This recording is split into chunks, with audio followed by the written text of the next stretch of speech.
सीधा साधा सरल होने वाला है, क्योंकि आज की इस वीडियो में हम जो है कोशिकांग और कोशिका द्रव के बारे में पढ़ने वाले हैं कि कोशिकांग क्या होता है, कोशिका द्रव क्या होता है। और देखो दोस्तों, जब भी मैं पढ़ाता हूँ मैं सोचता हूँ कि वो गांव का बच्चा जो गाय भैंसों को चराता है, जो खेतों में काम करता है, उसको भी ये बायोलॉजी बहुत ही आसान तरीके से समझ में आए, इसलिए मैं बहुत आसान तरीके से समझाता हूँ। देखो, सबसे पहले मैं आपको बताता हूँ कोशिका क्या है। इसको तो हम कई बार पढ़ चुके हैं कि कोशिका क्या है। जैसे जो घर होता है आपका, तो घर कैसा होता है आपका, पहले छोटे-छोटे ईंटों से आपका जो हो दीवार बनता है, फिर उन दीवारों से आपका जो है कमरा तैयार होता है, फिर कमरे से आपका पूरा घर बनता है। ठीक उसी प्रकार जो आपका कोशिका होती है, छोटे-छोटे कोशिकाओं से मिलाकर क्या होता है, आपका ऊतक बनता है, और कई सारे ऊतकों को मिलाकर आपका अंग बनता है, जैसे लीवर, फेफड़े, किडनी, हाथ, पाँव, ऐसे बहुत सारे आपके अंग बनते हैं, और उन अंगों से आपका यह शरीर बना हुआ है। ठीक है, तो आज के वीडियो में हम कोशिका द्रव के बारे में जानेंगे कि कोशिका द्रव क्या है। देखिए दोस्तों, ये आपकी कोशिका है। ठीक, यहाँ पर आपका एक केंद्रक है, और ये आपकी बाहरी जो संरचना हो गई, जिसको हम प्लाज्मा झिल्ली या कोशिका झिल्ली के नाम से जानते हैं। तो इसके बीच बीच में सफेद तरह का ऐसा तरल पदार्थ आपको देखने को मिलेगा बीच बीच में, जिसको हम जो है कोशिका द्रव्य बोलते हैं। अब सवाल होता है कोशिका द्रव्य क्या होता है, इसका काम क्या होता है। कोशिका द्रव एक अर्धपारदर्शी अर्धद्रव रूप जेली जैसा पदार्थ होता है, जो कोशिका झिल्ली और केंद्रक के बीच पाया जाता है।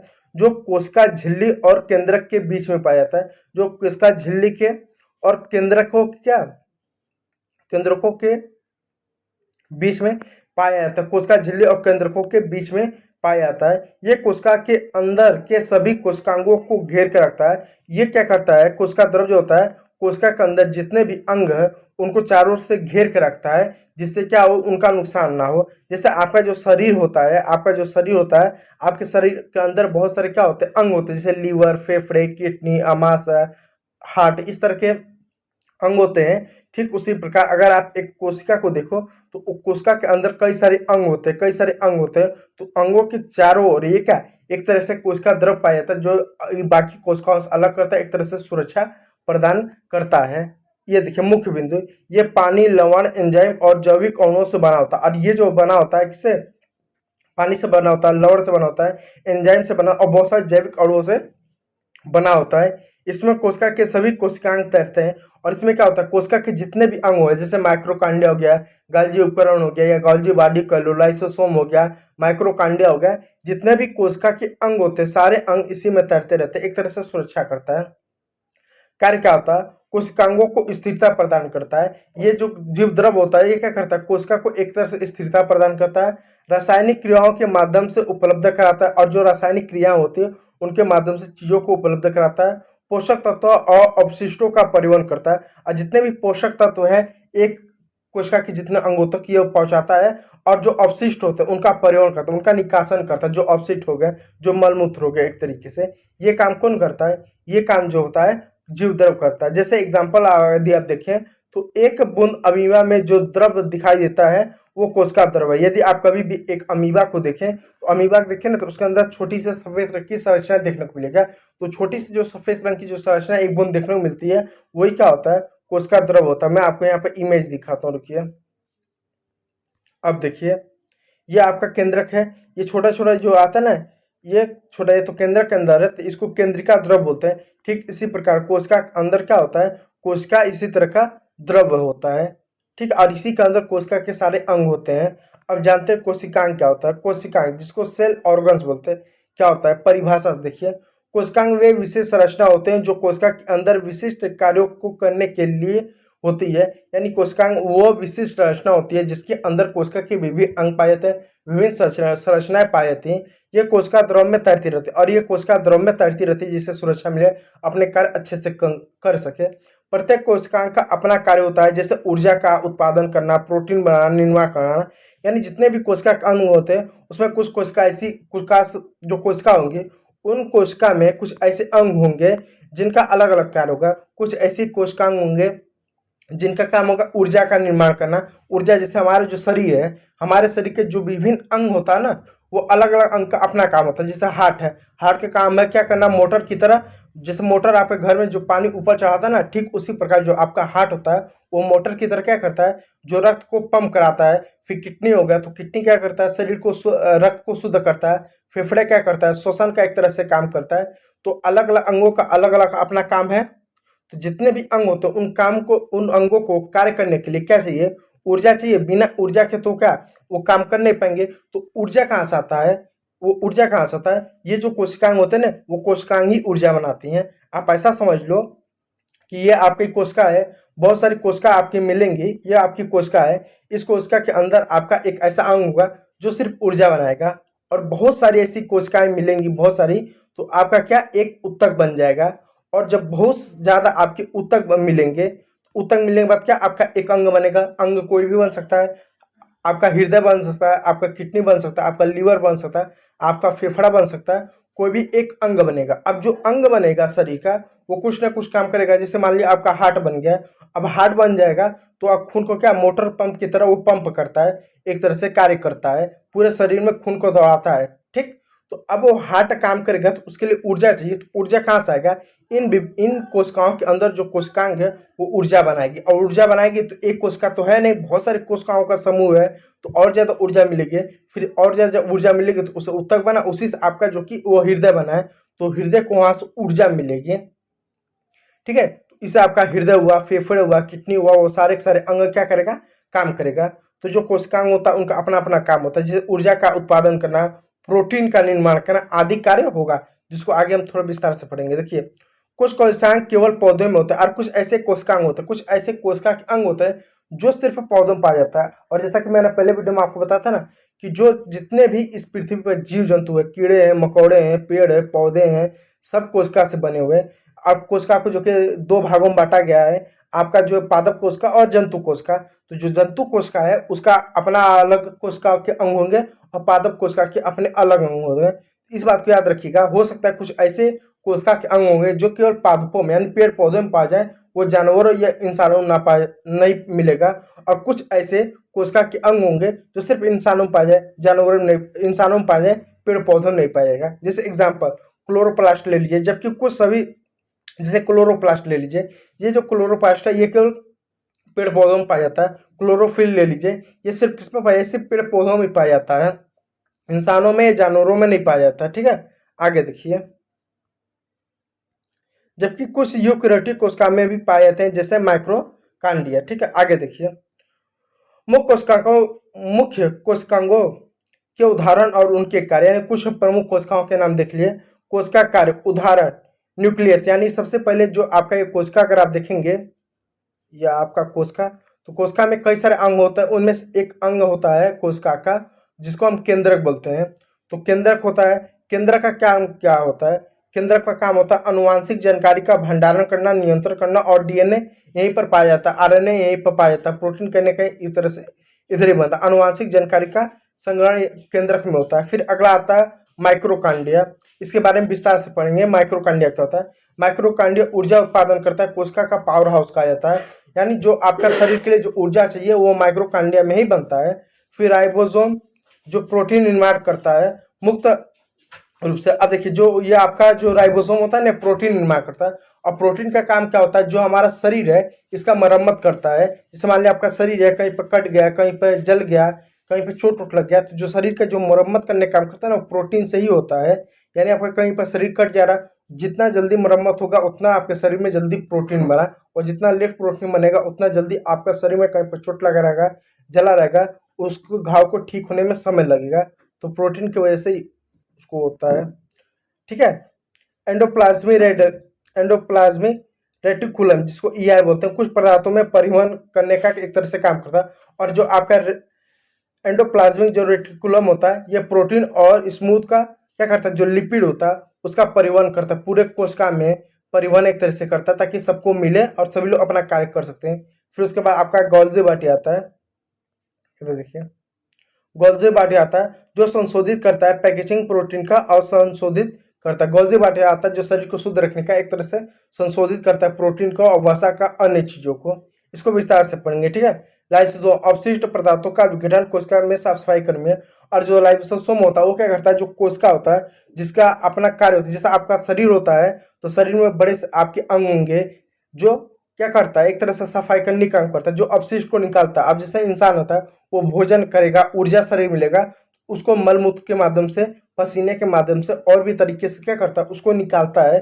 ठीक उसी प्रकार जो कोशिका जो चीजें लेते हैं, जो ग्रहण करता है भोजन, तो ये लाइसोसोम क्या करता है, उनके जो अवशिष्ट होते हैं उसको एक तरह से निकालने का काम करता है। ठीक है, तो ये सारे इनके काम होते हैं। ठीक है, तो इन सभी कामों को जो है क्या करेंगे, विस्तार से पढ़ेंगे एक एक करके कि लाइसोसोम का क्या काम है। ये बस मैं छोटा सा कम शब्दों में बस मैं इनको बता रहा हूँ, फिर उसके बाद इन सभी के बारे में पढ़ना होगा। ठीक है, और ये देखो यहाँ पर क्लोरोप्लास्ट है, प्रकाश संश्लेषण केवल पौधों में पाया जाता है। इसको आगे चल के पढ़ेंगे। ठीक है, तो सारांश देखो कम शब्दों में, तो तब सारांश देखो, कोशिका द्रव के अंदर अर्धपारदप जिसमें कोशिकांग तैरता है। तो कोशिका द्रव क्या होता है, एक तरह से अर्धद्रव पदार्थ है जिसमें कोशिका यानी कोशिका के सभी अंग तैरते हैं, सुरक्षा करने का काम करता है। कोशिकांग क्या होता है, कोशिकांग जो होता है वो सहारा देता है रासायनिक अभिक्रियाओं के लिए करना। ठीक है, तो कोशिकांग क्या, कोशिका के अंग होते हैं, तो इसको आप छोड़ दीजिए।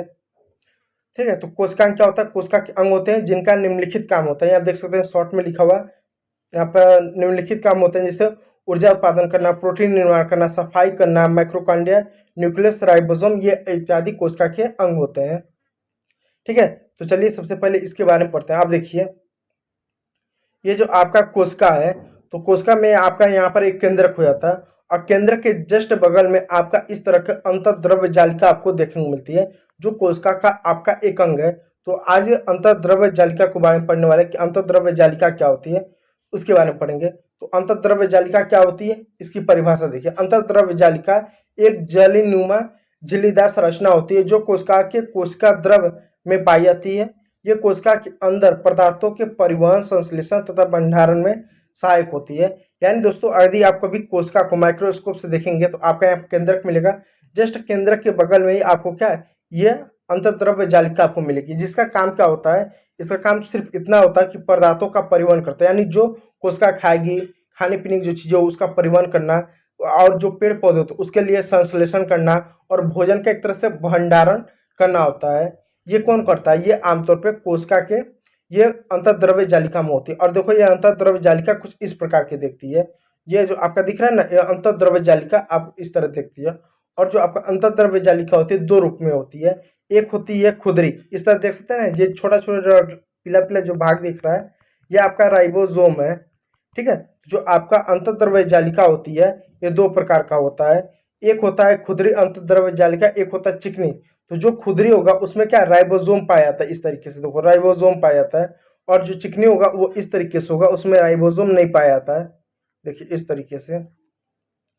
ठीक, अब देखिए, अंतर्द्रव्य जालिका की खोज के आर पोर्टल ने किया था। इस बात को याद है, सन 1945 में इलेक्ट्रॉन माइक्रोस्कोप द्वारा अंतर्द्रव्य जालिका की खोज की गई थी। यह कोशिका के अंदर जालीनुमा संरचना के रूप में दिखाई देती है, जो कुछ इस तरह के क्या देख सकते हैं, जालीनुमा संरचना के रूप में दिखाई, केंद्र के एकदम बगल में होता है। अंतर्द्रव्य जालिका, अंतर्द्रव्य जालिका के प्रकार, अंतर्द्रव्य जालिका के दो प्रकार होते हैं। एक रक्ष अंतर्द्रव्य जालिका, इसकी सतह पर राइबोसोम लगे होते हैं, यह प्रोटीन संश्लेषण में सहायक होती है, और ये प्रोटीन का संश्लेषण करता है। ठीक है, इस बात को याद रखिएगा। देखिए ये देख लीजिए, ये पूरा आपका कोशिका हो गया, ये देखिए आपका कोशिका हो गया। कोशिका में ये क्या, केंद्रक है, और इस तरह से इसके जस्ट बगल में इस तरह के आपको क्या ये देखने को मिलेगा। ठीक है, इसको ये खुदरी हो गए, और ये चिकनी अंतर्द्रव्य जालिका आपकी हो गई। ये मृदु अंतर्द्रव्य जालिका है। इसी सतह पर राइबोसोम नहीं होते हैं। यह वसा और लिपिड यानी स्टेरॉइड के संश्लेषण, विसरण और कार्बोहाइड्रेट चयापन में सहायक होती है। और ये जो लिपिड का एक तरह से बनाती है, वसा को बनाती है, और भी अन्य चीजों का यह परिवहन करती है। देख सकते हैं इस तरीके से आपका ये दोनों दिखेगा। ये जो दोनों इमेज दिख रहा है ना, ये अंतर्द्रव्य जालिका है, ये खुदरी है और ये चिकनी है। इस तरह से आपको इसमें राइबोसोम देख सकते हैं, और इसमें राइबोसोम नहीं है। देख सकते, अब देखो राइबोसोम क्या होता है। राइबोसोम एक सूक्ष्म संरचना होती है जो कोशिकाओं में पाई जाती है, चाहे वो पादप कोशिका हो या जंतु कोशिका हो। यह कोशिका का वो भाग है जो प्रोटीन का संश्लेषण करता है, इसलिए इसे कोशिका का प्रोटीन फैक्ट्री कहा जाता है। और ये जो क्या करता है ना, देखिए जो राइबोसोम होता है इसमें पाया जाता है, ये देखिए ये जो राइबोसोम पाया जाता है ये प्रोटीन का संश्लेषण करता है और इसलिए इसलिए इसको प्रोटीन का फैक्ट्री भी कहते हैं। ठीक है, इस बात को याद रखें, प्रोटीन के फैक्ट्री भी कहा जाता है कोशिका के अंदर। अब देखिए जो राइबोसोम है, राइबोसोम की खोज 1955 में जॉर्ज पालांडे ने की थी, नामक वैज्ञानिक ने की थी। इन्हें इस खोज के लिए नोबेल पुरस्कार भी मिला था। राइबोसोम दो प्रकार के होते हैं। अब राइबोसोम के प्रकार को देख लीजिए।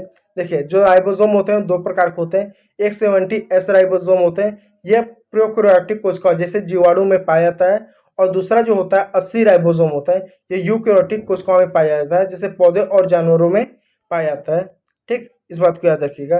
कोशिका में राइबोसोम दो स्थानों पर मिलते हैं। पहला मुक्त रूप में जो सीधे साइटोप्लाज्म में तैरते हैं और दूसरा जो एंडोप्लाज्मिक रेक्टुलम पर जुड़े होते हैं, यानी जो आपका अंतर्द्रव्य जालिका उस पर जुड़े होते हैं, जिससे उसे रफ ईआर कहा जाता है। ठीक है, मुख्य कार्य। अब देखिए राइबोसोम का मुख्य कार्य होता है, राइबोसोम कोशिका को उनके कार्यों के लिए जरूरी प्रोटीन बनाने में मदद करता है। यानी जो राइबोसोम होता है ना, ये मैंने कहा ना कि जो प्रोटीन होता है इसका काम केवल इतना होता है कि आपका शरीर कहीं कट गया है, कहीं जल गया तो उसको बनाने का काम करता है। तो जो उसको मरम्मत करने के लिए प्रोटीन चाहिए, जो प्रोटीन जो बनता है वो राइबोसोम में ही बनता है। ठीक है, तो राइबोसोम का मुख्य काम यही होता है कि ये क्या करता है, ये कोशिका में प्रोटीन बनाता है। और जब तक कोशिका को प्रोटीन नहीं मिलेगा तब तक कोशिका क्या करेगी, जो भी चीज कटा है या शरीर का नुकसान हुआ है वो कुछ नहीं कर पाएगी। और प्रोटीन भी एक तरह से ऊर्जा के रूप में भी कार्य करता है। ये शरीर की वृद्धि और मरम्मत में जरूरी होता है। तो प्रोटीन किस लिए जरूरी होती है, ये जो होता है शरीर की वृद्धि और मरम्मत में जरूरी होता है। संश्लेषण क्या होता है, अब देखिए संश्लेषण हमने कई बार पढ़ा कि प्रोटीन और वसा का संश्लेषण करता है। तो पहले जान लेते हैं कि संश्लेषण का मतलब क्या होता है। देखिए संश्लेषण का मतलब होता है आसान भाषा में, जब दो या दो से अधिक चीजों को मिलाकर कोई नया पदार्थ बनाया जाए उस प्रक्रिया को संश्लेषण करते हैं। तो जो राइबोसोम होता है वो क्या करता है, वसा प्रोटीन का संश्लेषण करता है, यानी दो या दो से अधिक चीजों को मिलाकर कोई नई चीज बनाता है। जैसे कोशिका में राइबोसोम जब अमीनो अम्लों को जोड़कर प्रोटीन बनाता है तो उसे प्रोटीन संश्लेषण करते हैं। और जो राइबोसोम होता है ना, ये क्या एक अम्ल होता है, अमीनो अम्लों को जोड़कर प्रोटीन बनाने का काम करता है। तो पेपर में भी पूछ सकता है कि आपका जो राइबोसोम जो होता है प्रोटीन कैसे बनाता है, तो अमीनो अम्लों को जोड़कर क्या करता है, प्रोटीन बनाने का करता है, तब उसे प्रोटीन संश्लेषण हम कहते हैं। प्रोटीन का काम शरीर में नई कोशिकाओं का बनाना भी होता है, पुरानी कोशिकाओं की मरम्मत करना भी होता है। यह शरीर के विकास और सुधार में मदद करता है। इसके अलावा प्रोटीन शरीर के महत्वपूर्ण कार्यों जैसे एंजाइमों और हार्मोन्स का निर्माण भी करता है। और इसके साथ देखो जो प्रोटीन होता है ना, ये बहुत ज़्यादा एंजाइमों का और हार्मोन्स का निर्माण करता है। अब एंजाइम हार्मोन्स का देखिए, कोई इंसान है उसकी लंबाई कितनी बढ़ेगी, वो कितना मोटा होगा, कितना वो पतला होगा, इस तरह की चीज़ें जो होती है एंजाइमों और हार्मोन्स पर डिपेंड करती हैं। ये सब हार्मोन्स पर डिपेंड करता है कि आपके शरीर में कितना हार्मोन्स है। ये भी बनाने का काम कौन करता है, ये कहने का प्रोटीन से एक तरह से बनता है, प्रोटीन से ही बनता है, इस बात को याद रखिएगा। तो ये रहा आपका अंतर्द्रव्य जालिका के बारे में। और अगले वीडियो में हम जो है माइक्रोकांडिया के बारे में पढ़ेंगे, जिसको हम जो है कोशिका का पावर हाउस कहते हैं, बिजली घर करते हैं। ठीक है, तो माइक्रोकांडिया पढ़ेंगे। माइक्रोकांडिया पढ़ने बाद फिर उसके बाद अगला जो आपका टॉपिक जो बच जाएगा गोल्जी उपकरण पढ़ेंगे, या गोल्जी बॉडी जिसको बोलते हैं। ये भी कोशिका का तीसरा आपका अंग कर सकते हैं। और उसके बाद जो है चौथा आपका जो लाइसोसोम है गया। तो लाइसोसोम को पढ़ना जो कि इस तरीके से आपको दिखता है। ठीक है,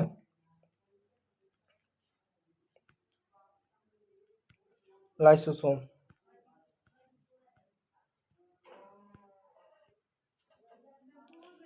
फिर तारकाय को पढ़ना रहेगा। और कुल मिलाकर आपका जो कोशिका हो गया, उस कोशिका में कुछ अंगों को पढ़ना रहेगा, जैसे अंतर्द्रव्य जालिका हो गया, माइक्रोकांडिया हो गया, फिर उसके बाद आपका लाइसोसोम हो गया, फिर तारकाय हो गया, फिर इन्हीं को हमको पढ़ना रहेगा। तो आज अंतर्द्रव्य जालिका के बारे में पढ़ लिए। तो संक्षिप्त में इसका बता दूं, तो अंतर्द्रव्य जालिका जो होती है वो कोशिका के जस्ट बगल में ही होती है। दो प्रकार की होती है, चिकनी और खुदरी। जो खुदरी होगा उसमें राइबोसोम पाया जाता है, चिकनी में राइबोसोम पाया नहीं जाता है। राइबोसोम का काम होता है प्रोटीन बनाना, प्रोटीन का संश्लेषण करना। प्रोटीन का काम होता है शरीर का मरम्मत करना, नए कोशिका में निर्माण देना। और आगे चल के प्रोटीन बहुत ज़्यादा एंजाइम और हार्मोन का भी निर्माण करता है, शरीर को एक तरह से ऊर्जा देना होता है। और प्रोटीन संश्लेषण राइबोसोम की मदद होता है। संश्लेषण का मतलब जो दो या दो से अधिक पदार्थ मिलकर जो कोई तीसरे नए पदार्थ का निर्माण करते हैं।